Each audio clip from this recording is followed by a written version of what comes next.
Hello students, welcome to IFS. तो UGC NET 2024 की examination जो भी स्टूडेंट्स दे रहे हैं उनके मन में एक सवाल है कि यूजीसी नेट में ये जो चेंजेस हुए हैं कुछ, इनकी वजह से कंपटीशन बढ़ेगा कि घटेगा। बिकॉज जनरली ट्रेंड देखा गया है 2019 के बाद में जनरली कट ऑफ भी सेम है, जो जनरली प्रीवियस जो कट ऑफ्स होती हैं उसी के अराउंड ही जो नेक्स्ट ईयर तो आराम से प्रेडिक्टेबल हो जाता है। अब प्रॉब्लम क्या हो चुकी है कि कुछ चेंजेस की वजह से, वो चेंजेस हम लोग डिस्कस करने वाले हैं कि उन चेंजेस की वजह से यूजीसी नेट में कंपटीशन बढ़ेगा या फिर घटेगा। ठीक है, तो मेरा नाम है हिमांशु और बात करते हैं चेंजेस की। तो जो चेंजेस की मैं बातें कर रहा हूं वो सबसे पहला जो चेंज है वो है नई कैटेगरी का इंट्रोडक्शन होना, दूसरा है एलिजिबिलिटी और तीसरा है ओएमआर बेस्ड टेस्ट होना। देखिए, सबसे पहले अगर मैं कैटेगरी की बात करूं कि न्यू कैटेगरी की वजह से किस तरह से आपका जो कंपटीशन है वो घट सकता है, बढ़ सकता है। देखिए, पहले दो कैटेगरी थी। कैटेगरी 1 में आते थे जेआरएफ को क्लियर करने वाले। तो जेआरएफ जो क्लियर करते हैं स्टूडेंट्स वो एलिजिबल हो जाते हैं किसके लिए? जेआरएफ के लिए डेफिनेटली जूनियर रिसर्च फेलोशिप उनको मिलती है जब पीएचडी करते हैं। असिस्टेंट प्रोफेसर के लिए एलिजिबल हो जाते हैं और वो पीएचडी में एडमिशन ले सकते हैं। ठीक है, कैटेगरी 2 में जो स्टूडेंट्स आते थे वो हैं असिस्टेंट प्रोफेसर को क्लियर करने वाले। मतलब उनकी जो मार्कशीट जो शीट आती थी रिजल्ट वाली, उसमें ये लिखा हुआ था eligible for assistant professor only. तो ऐसे जो कैंडिडेट्स होते थे वो जेआरएफ के लिए एलिजिबल नहीं होते थे, असिस्टेंट प्रोफेसर और पीएचडी के लिए, अब असिस्टेंट प्रोफेसर के लिए वो एलिजिबल हो जाते थे। और किसी इंस्टीट्यूट में वो पीएचडी में अगर एडमिशन लेना चाहें तो इंटरव्यू बेस्ड पर एडमिशन भी ले सकते थे। अब जो कैटेगरी 3 का इंट्रोडक्शन हुआ है बहुत ही इंपॉर्टेंट हुआ है। वो हुआ यही है कि अगर आपका ना तो जेआरएफ क्लियर हुआ है और ना ही आपका असिस्टेंट प्रोफेसर में एलिजिबल हुए हो आप, तो मतलब नेट ना ही तो नेट क्लियर हुआ ना ही जेआरएफ में नंबर आया, तो बेसिकली पहले क्या होता था कि ऐसे स्टूडेंट्स का कुछ भी नहीं होता था, फिर वो अगले जो दिसंबर या फिर जून का जो भी उन्होंने अटेम्प्ट दिया है उससे जो नेक्स्ट अटेम्प्ट होता है उसके लिए वो वेट करते थे। अब पीएचडी ओनली में क्या होता है कि अगर यूजीसी नेट भी क्लियर नहीं हुआ, यूजीसी नेट जेआरएफ भी क्लियर नहीं हुआ, तो उन स्टूडेंट्स को भी पीएचडी में एंट्रेंस मिल सकती है अपने नंबरों के अनुसार। यूनिवर्सिटीज में पहले एंट्रेंस एग्जाम होता था पीएचडी के लिए, वो अब खत्म कर दिया गया है। अब क्या होगा, यूजीसी नेट में जो नंबर आते हैं उसके अकॉर्डिंग क्या होगा, अपना पीएचडी में एडमिशन होगा। अगर किसी यूनिवर्सिटी का कट ऑफ आया है, आप उन्होंने निकाला है कोई मेरिट लिस्ट और उसमें अगर आपके नंबर आ रहे हैं तो आप वहां पर जाकर इंटरव्यू देकर अपना पीएचडी में सिलेक्शन कर सकते हैं। उन स्टूडेंट्स को वो जेआरएफ के लिए एलिजिबल नहीं होंगे पीएचडी वाले, ठीक है, बट वो असिस्टेंट प्रोफेसर के लिए भी एलिजिबल नहीं होंगे और पीएचडी में के लिए एडमिशन होंगे। तो समझ रहे हो आप बात को? ऐसे स्टूडेंट्स जो पीएचडी ओनली सेलेक्ट करते हैं कि हमें सिर्फ पीएचडी करने के लिए करनी है, वो असिस्टेंट प्रोफेसर बनने के लिए एलिजिबल नहीं होते हैं, ना ही उनको जेआरएफ मिलता है, सिर्फ और सिर्फ उनको पीएचडी में एडमिशन मिलेगा, है ना। तो ये क्यों कैटेगरी इंट्रोड्यूस की गई है कि हर एक यूनिवर्सिटी अलग अलग एग्जाम कंडक्ट करवाती थी अपने पीएचडी के अंदर एडमिशन लेने के लिए, वो खत्म कर दिया है कि अब एक कॉमन एक एग्जाम हो चुका है, इसके नंबर के आधार पे आप सेलेक्ट करोगे। तो इसकी वजह से क्या हुआ है स्टूडेंट्स, आप देखेंगे कि जिन स्टूडेंट्स का, अब इसमें देखो क्या हुआ है, इसमें एग्जाम के जो नंबर है उनकी महत्वता बढ़ गई है। आप लोग जो प्रीवियस ईयर के अंदर जो भी जिसने भी नेट क्लियर किया उनको अपने नंबर पूछ के दो, किसी किसी को तो याद भी नहीं होगा उनके नंबर कितने आए हैं, आप पूछ लेना चाहे से। अब क्या होगा, उन नंबरों की वैल्यू बढ़ गई है। क्यों? बिकॉज एवरीबडी विल वांट कि यूजीसी नेट में मेरे जितने नंबर आएंगे मेरे पीएचडी में चांस उतने ही बढ़ जाएंगे एडमिशन के। तो आपको नहीं लगता ये कंपटीशन बढ़ेगा? डेफिनेटली इंक्रीज होगा। तो इस न्यू कैटेगरी के आने के बाद में जो कंपटीशन है वो बढ़ेगा। उसके बाद में दूसरा आता है एलिजिबिलिटी। तो एलिजिबिलिटी को लेकर चेंजेस क्या हुए हैं? सबसे पहले जो एलिजिबिलिटी है वो तो ये है हमारी मास्टर्स वाली, जिसने मास्टर्स कर लिया है उसको 55% लाने होंगे। ये तो पता ही है सबको कि 55% लाने होंगे अनरिजर्व कैटेगरी के स्टूडेंट्स को और 50% लाने होंगे किसको? रिजर्व कैटेगरी के स्टूडेंट्स को। ठीक है, राउंड ऑफ होना चाहिए, ऐसे नहीं होना चाहिए कि 54.60 है, ऐसा नहीं, 55.25 चलेगा, 54.7090 ये नहीं चलेगा, पूरा राउंड ऑफ में 55 होने चाहिए। अनरिजर्व कैंडिडेट्स, जनरल कैंडिडेट जिनको हम लोग जनरली बोलते हैं, ठीक है ना, इसको आप याद रखेंगे। यहां पे लिख रखा है देखो 50%, मास्टर्स के अंदर 50% for OBC, ST, SC, okay, उनके लिए, और 50% तो रिपीट हो गया थोड़ा सा, चलो ठीक है। नेक्स्ट आता है हमारा एक मिनट, मोड ऑफ एग्जाम। तो सबसे पहले मैं बता दूं एलिजिबिलिटी को लेकर, आप लोगों को पता है कि एलिजिबिलिटी जो है वो अंडर ग्रेजुएट के जो स्टूडेंट्स हैं, जैसे कि ये वाले, ये देखिए यहां पर देखो, थोड़ा स्लाइड आगे हो गई थी, अगर ये चीज नई जोड़ी गई है, इसमें क्या लिखा हुआ है, इसमें ये लिखा हुआ है कि जिसने अंडर ग्रेजुएट मतलब ग्रेजुएशन को कंप्लीट कर लिया है ना, कौन सी डिग्री, 3 साल वाली नहीं चलेगी, 3 साल वाले अंडर ग्रेजुएट नहीं एग्जाम दे पाएंगे, समझ लें 4 साल कि जो ग्रेजुएशन होती है अगर उसमें आपने एनरोल्ड कर रखा है वो ही लोग इसमें एलिजिबल है, सबसे पहली बात तो ये। या फिर बाद में 8 सेमेस्टर वाला, सेमेस्टर सिस्टम में आपको पता है ना, साल में 2 बार एग्जाम होती है, तो 8 सेमेस्टर हो गए और 4 साल का हो गया। जनरली जो 4 साल की जो ग्रेजुएशन होती है उसमें 4th ईयर में आपको रिसर्च से रिलेटेड काम करवाया जाता है, ठीक है। ऐसी अगर आपने ग्रेजुएशन डिग्री ले रखी है तो आप यूजीसी नेट देने के लिए एलिजिबल हो गए हो इस साल, और उसमें भी आपको बैचलर्स के अंदर 75% मार्क्स लाने होंगे। जनरली हम लोग सोचते हैं कि बस फर्स्ट अपना जो है 60% से ऊपर आ जाए, है ना, तो वो अपना काम चल जाएगा, ऐसा नहीं है, आपको 75% लाने ही लाने होंगे, ठीक है ना, याद रखिएगा। और इसके अंदर 5% का रिलैक्सेशन दिया गया है, किसके लिए, अपने रिजर्व कैंडिडेट्स के लिए। एसटी एससी ओबीसी को 70% लाने होंगे बैचलर्स के फाइनल ईयर के रिजल्ट में, तब जाकर आप यूजीसी नेट का एग्जाम दे सकते हो। ऑलराइट, दूसरा ये students, the candidates qualifying in the net, अगर आपका 4 साल का अंडर ग्रेजुएट डिग्री थी तो वो जेआरएफ और पीएचडी में एडमिशन दोनों के लिए एलिजिबल होंगे। ये बहुत ही बड़ी बात है, समझिए इस बात को। जो ग्रेजुएशन का बच्चा है अगर उसने नेट क्लियर कर लिया तो वो जेआरएफ और नेट दोनों के लिए एलिजिबल होगा, मतलब पीएचडी के लिए एलिजिबल हो जाएगा। असिस्टेंट प्रोफेसर नहीं बन सकता है। ये जो स्टूडेंट है, यूजी का जो स्टूडेंट्स हैं, उसको असिस्टेंट प्रोफेसर बनने के लिए मास्टर्स की डिग्री जरूरी है। अगर आपको सिर्फ रिसर्च करनी है, पीएचडी में एडमिशन लेना है, बट एक पर्क और भी है साथ में, आपको जेआरएफ मिलेगी। ये बहुत अच्छी बात हो गई है, ठीक है। तो ये वाली चीज अलग है, पीएचडी ओनली वाली चीज अलग है, इसमें जेआरएफ नहीं मिलेगा, ये मास्टर्स के स्टूडेंट्स के लिए है। और यूजी वालों को क्या मिलेगा, जेआरएफ मिलेगा, याद रखिए।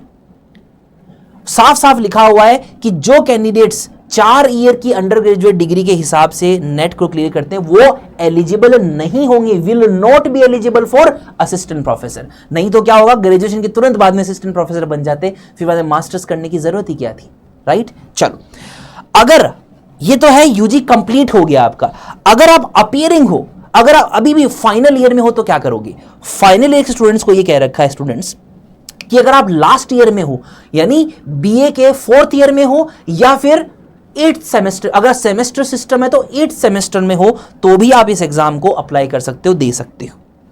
बट उनको जेआरएफ या फिर जो पीएचडी में एडमिशन तभी मिलेगा जब कुछ जो रिक्वायरमेंट्स है वो फुलफिल करेंगे, जो minimum standards and procedure for award of PhD degree regulation में लिखे गए हैं। मतलब क्या कर रखा है कि 2 साल में आपको, अगर आपका जेआरएफ हो चुका है तो 2 साल के अंदर अंदर आपको यूजी कंप्लीट करनी पड़ेगी। अगर आपका पीएचडी ओनली में एडमिशन हुआ है, मतलब जेआरएफ नहीं मिलेगी, सिर्फ पीएचडी में एडमिशन मिलेगा, तो आपको 1 साल के अंदर अंदर अपनी यूजी कंप्लीट करनी होगी। एग्जाम का जब रिजल्ट आया उससे 1 साल के अंदर अंदर, अगर ऐसा नहीं है तो आप क्या होगे, डिस्क्वालीफाइड हो जाओगे। समझ में आया, रिपीट कर देता हूं कि अगर आपको जेआरएफ करनी है तो 2 साल के अंदर अंदर आपको जेआरएफ से पीएचडी करनी है, तो आपको 2 साल के अंदर अंदर अपना जो फाइनल ईयर में हो ना आप, तो कंप्लीट कर लेना है उसको 2 साल में। और अगर आपको सिर्फ पीएचडी करनी है तो 1 साल में आपको अंडर ग्रेजुएशन लास्ट फाइन, क्योंकि जनरली ऐसा ही होता है, फाइनल ईयर में हो तो 1 साल तो कंप्लीट हो ही जाएगा ना, 1 साल में तो यूजी कंप्लीट हो जाएगी आप लोगों की। तो ये कह रखा है इसके अंदर, ठीक है ना, याद रखें। दूसरा इंपॉर्टेंट चीज ये है कि जो ये 4 साल का बच्चा जो है, 4 ईयर का जो बैचलर डिग्री का स्टूडेंट है, उसमें तो सारे सब्जेक्ट पढ़ाए जाते हैं, हम लोगों ने भी सारे सब कुछ पढ़ा है, हिस्ट्री, ज्योग्राफी, पॉलिटिकल साइंस। तो दे किससे, मैं किसी भी सब्जेक्ट से एग्जाम दे सकता हूं, ठीक है। तो ये एक खुली छूट दी गई है अंडर ग्रेजुएट के स्टूडेंट्स को कि यहां पर अपेंडिक्स 2 है हमारा, उसके अंदर कोड्स दिए गए हैं, कोड दिए गए हैं सब्जेक्ट के, उन कोड में से आप किसी भी कोड से आप पीएचडी को परस्यू कर सकते हो, ठीक है। उनके पास 4 साल की डिग्री है, उन 4 साल की डिग्री में जो भी सब्जेक्ट है उसमें से किसी में से भी एक से एग्जाम, तो ये बहुत अच्छी चीज है। जनरली क्या होता है कि मास्टर्स हम लोग एक ही सब्जेक्ट से करते हैं, आप उसी सब्जेक्ट से नेट दे सकते हो, बट ये बहुत अच्छा है क्योंकि आपको रिसर्च करना है, पढ़ाना थोड़ी है। असिस्टेंट प्रोफेसर तो बन नहीं सकते हो आप, ये उनके लिए। तो समझ में आया, ये है यूजी फाइनल ईयर के स्टूडेंट्स के लिए। तो ये 3 तरह की चीज हो गई, है ना। दूसरा कारण ये है कि तो कंपटीशन डेफिनेटली इंक्रीज होगा, बिकॉज अब अंडर ग्रेजुएट के बच्चे भी एंटर कर गए ना मैदान में। तो आप देखना इस बार क्या होगा, यूजीसी नेट 2024 में जो एप्लीकेंट्स के जो है ना नंबर है वो इंक्रीज हो जाएंगे। अच्छी बात आप लोगों के लिए कि अभी कर लो, कंपटीशन इंक्रीज होगा। रीजन क्या है कि अभी भी बहुत बच्चे अभी तक इसका मन बनाया नहीं उन्होंने, उनके प्लान्स अलग हैं। अंडर ग्रेजुएट को ये कह रहे हो कि जाओ आपको पीएचडी करने का मौका मिलेगा, तो अभी वो रेडी नहीं है उस चीज के लिए। तो हो सकता है अभी एप्लीकेंट इतने ज्यादा नहीं है जितने अपन एक्सपेक्ट कर रहे हैं दिसंबर में, बट ये आग की तरह फैलेगी बातें और आपको देखना जरूर कंपटीशन इंक्रीज होगा। ठीक है। तीसरा जो कंपटीशन कारण हो सकता है वो मोड ऑफ एग्जाम हो सकता है। आपको ये यूजीसी नेट साफ साफ बता रहा है कि जो एग्जाम होगा इस बार वो ओएमआर बेस्ड होगा। अब ओएमआर बेस्ड आप सोचिए, अंडर ग्रेजुएट के जो स्टूडेंट्स हैं वो तो हमेशा ओएमआर में ही एग्जाम देते हैं, तो उनके लिए तो कुछ नया नहीं है। उनके लिए तो वो ये जिन्होंने अभी नीट वीट की एग्जाम दी थी वो सारे के सारे आ जाएंगे यहां पर देने के लिए एग्जाम। प्रॉब्लम क्या होगी, मास्टर्स के स्टूडेंट्स के लिए होगी, उन स्टूडेंट्स के लिए होंगी जो 2-3 साल से तैयारी कर रहे हैं और कंप्यूटर बेस्ड जो है टेस्ट देकर आते रहे हैं। बिकॉज 2024 से पहले जो दिसंबर 2023 की एग्जाम थी वो कंप्यूटर बेस्ड टेस्ट हुई थी, कंप्यूटर बेस्ड हुआ था, अब ओएमआर हो गया। तो ओएमआर के बहुत सारे फायदे हैं स्टूडेंट्स, मैं बताऊं आपको। ओएमआर के फायदे और नुकसान के बारे में अगर आपको जानना है तो आप जाकर जो है इस वीडियो को जाकर देख सकते हो कि ओएमआर शीट पहले तो होगी कैसी, आप डाउनलोड कर लीजिए इसको, हमारी वेबसाइट पर अवेलेबल है। कैसे डाउनलोड होगी इस वीडियो को आप जरूर जाकर देखिए, और ओएमआर शीट का फायदा कैसे उठाना है वो भी आप जाकर देखिए, किस तरह से इसको फिलअप करना चाहिए कि आपकी जो ओएमआर को एकदम अच्छे से आप उपयोग में ले सकते हैं। ठीक है। ओएमआर और कंप्यूटर बेस्ड टेस्ट कौन सा अच्छा है कौन सा बुरा, इस वीडियो को आप जाकर देखिए। यहां पर मैंने आपको ओएमआर और जो सीबीडी जो मोड था उसको लेकर पूरा डिटेल में आपको बताया कि इसकी अच्छाइयां क्या हैं, इसकी अच्छाइयां क्या है और इसके ड्रॉबैक्स भी हम लोगों ने डिस्कस किए हैं। ठीक है। अगर मैं बात करूं कि बेनिफिट्स क्या हैं, ओएमआर के बेनिफिट्स क्या है, तो सबसे पहले मैं स्टूडेंट्स ये बताऊं आपको कि सबसे पहले तो बेनिफिट ये होता है कि एग्जाम में कि लाइट चली गई, जो इलेक्ट्रिसिटी को लेकर जो प्रॉब्लम थी ना वो सॉर्ट आउट हो गई। आप समझ रहे हो, जो इलेक्ट्रिसिटी को लेकर कि मेरा सिस्टम नहीं चल रहा, इलेक्ट्रिसिटी हो गई, पावर कट हो गया, और ऐसा बहुत होता है कि लोग डिले हो जाते हैं, एग्जाम में दे नहीं पाते हैं। डेफिनेटली उनको जो टाइम है वो ज्यादा मिलता है, बट एक मेंटल एक साइकोलॉजिकल तो हो जाए ना कि मेरे सिस्टम क्यों खराब हुआ, और जनरली डर जाते हैं हम लोग, पहले से ही घबराए हुए रहते हैं, और जब इस तरह की कोई सिचुएशन होती है हमारे साथ तो हम लोग और ज्यादा प्रॉब्लम में हो जाते हैं। ये कोई भी प्रॉब्लम ये ओएमआर में नहीं होने वाली है। ठीक है ना। दूसरा आप देखेंगे कि स्क्रोलिंग की प्रॉब्लम थी। स्क्रोल हम लोग करते थे कि पहले क्वेश्चन को पढ़ा, नीचे स्क्रोल करके आंसर देखा, फिर वापस ऊपर गए। सबसे ज्यादा दिक्कत होती थी हमारे जो मैथमेटिकल रीजनिंग, लॉजिकल रीजनिंग, या फिर बाद में जो डीआई पार्ट होता था हमारा डाटा इंटरप्रिटेशन वाला, और सबसे दिक्कत थी मेन कंप्रेहेंशन की, वो सॉर्ट आउट हो जाएगी हमारी। ठीक है। हम लोग पेंसिल से खुद अंडरलाइन करके उस क्वेश्चन को सॉल्व कर सकते हैं। तीसरा ये है कि लैंग्वेज को लेकर इश्यू थे। ठीक है ना, लैंग्वेज को लेकर इश्यू थे। अब क्या होगा, दोनों हिंदी और इंग्लिश साथ साथ में दिखाई देगी, कोई दिक्कत नहीं है। हमें कंप्यूटर में क्या करना पड़ता था, हमें बार बार क्लिक करके चेक करना पड़ता था कि इसका हिंदी रूप क्या है। कुछ बच्चे जो होते हैं नॉर्थर्न बेल्ट के, उनको हिंदी और इंग्लिश दोनों में कंफर्टेबल होते हैं। पर्सनली मैं भी हिंदी देख लेता हूं कभी कभी जब मुझे इंग्लिश समझ में नहीं आती है, तो अब उनके लिए इस तरह से शीट आएगी, यहां पर इंग्लिश और यहां पर हिंदी, तो ये विन विन सिचुएशन। चौथा सबसे इंपॉर्टेंट बेनिफिट है वो है स्क्रीन ऑन टाइम। 3 घंटे लगातार देखने की वजह से हमारा जो माइंड है वो बहुत ज्यादा एग्जॉस्टेड हो जाता था।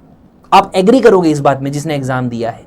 मी पर्सनली हैव फेल्ट की प्रॉब्लम की बड़ी दिक्कत है कि एक तो एग्जाम भी करो और फिर स्क्रीन पे भी देखते रहो, और आपको पता है कि जो भी एग्जामिनेशन होता है उनके जो कंप्यूटर्स होते हैं वो अच्छी क्वालिटी के नहीं होते हैं, बिकॉज उनको बल्क में पड़े रहते हैं। हमारी जो जनरली लैपटॉप की स्क्रीन होती है वो अच्छी क्वालिटी बढ़िया स्क्रीन होती है, ब्लू लाइट फिल्टर वगैरह सब कुछ होता है, वहां पर ऐसा कुछ नहीं है। तो 3 घंटे बाद में माइंड जो एकदम सुन्न हो जाता है, और जैसे मेरे जैसे लोगों जो चश्मा लगाए हुए हैं उनके तो और भी ज्यादा प्रॉब्लम, एकदम काला काला अंधेरा सा छा जाता है।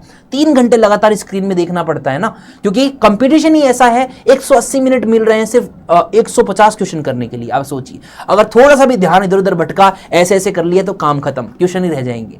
तो बेसिकली ये है बेनिफिट ओएमआर के, और इन बेनिफिट्स के कारण आप देखो ये जो प्रॉब्लम थी ना सबको, ये सॉर्ट आउट हो गई।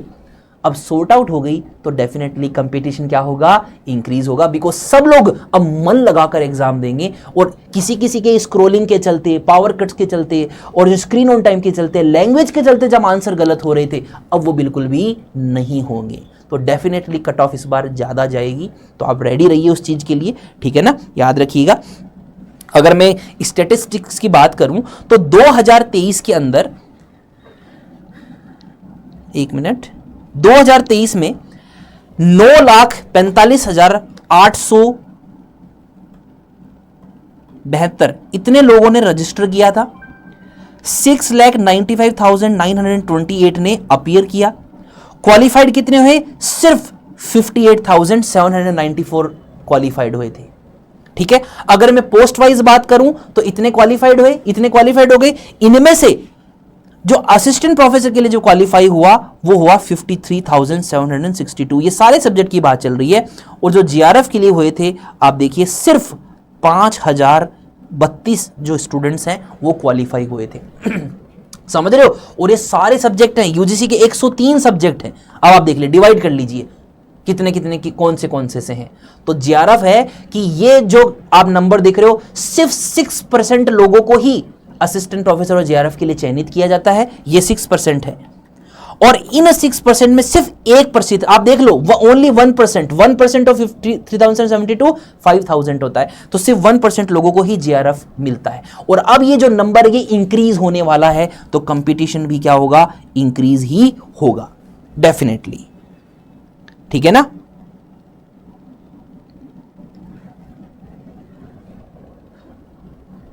साथ ही साथ में स्टूडेंट्स, अगर मैं बात करूं आप लोगों के लिए कि इस बार यूजीसी नेट में क्या क्या चेंज हुए। नॉर्मलाइजेशन खत्म हो गया है।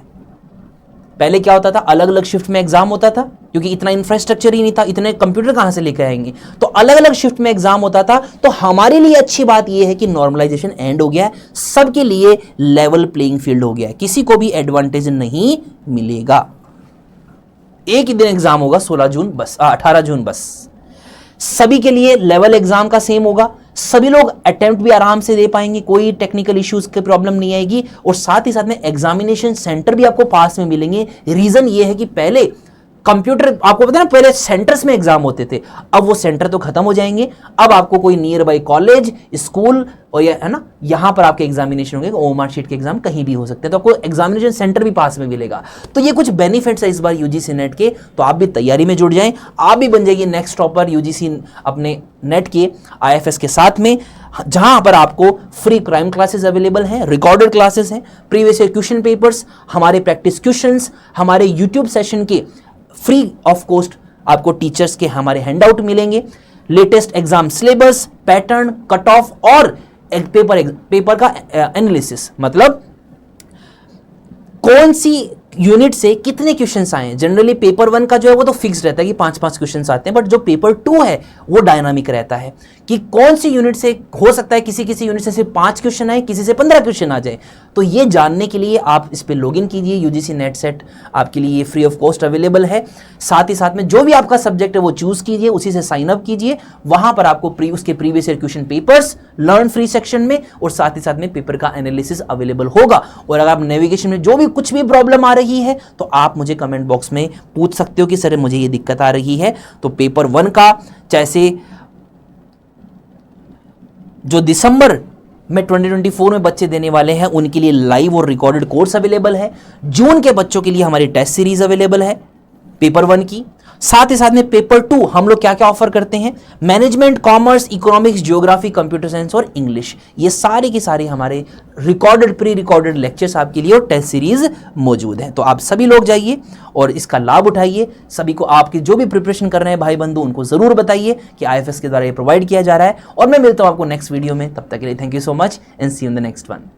Thank you.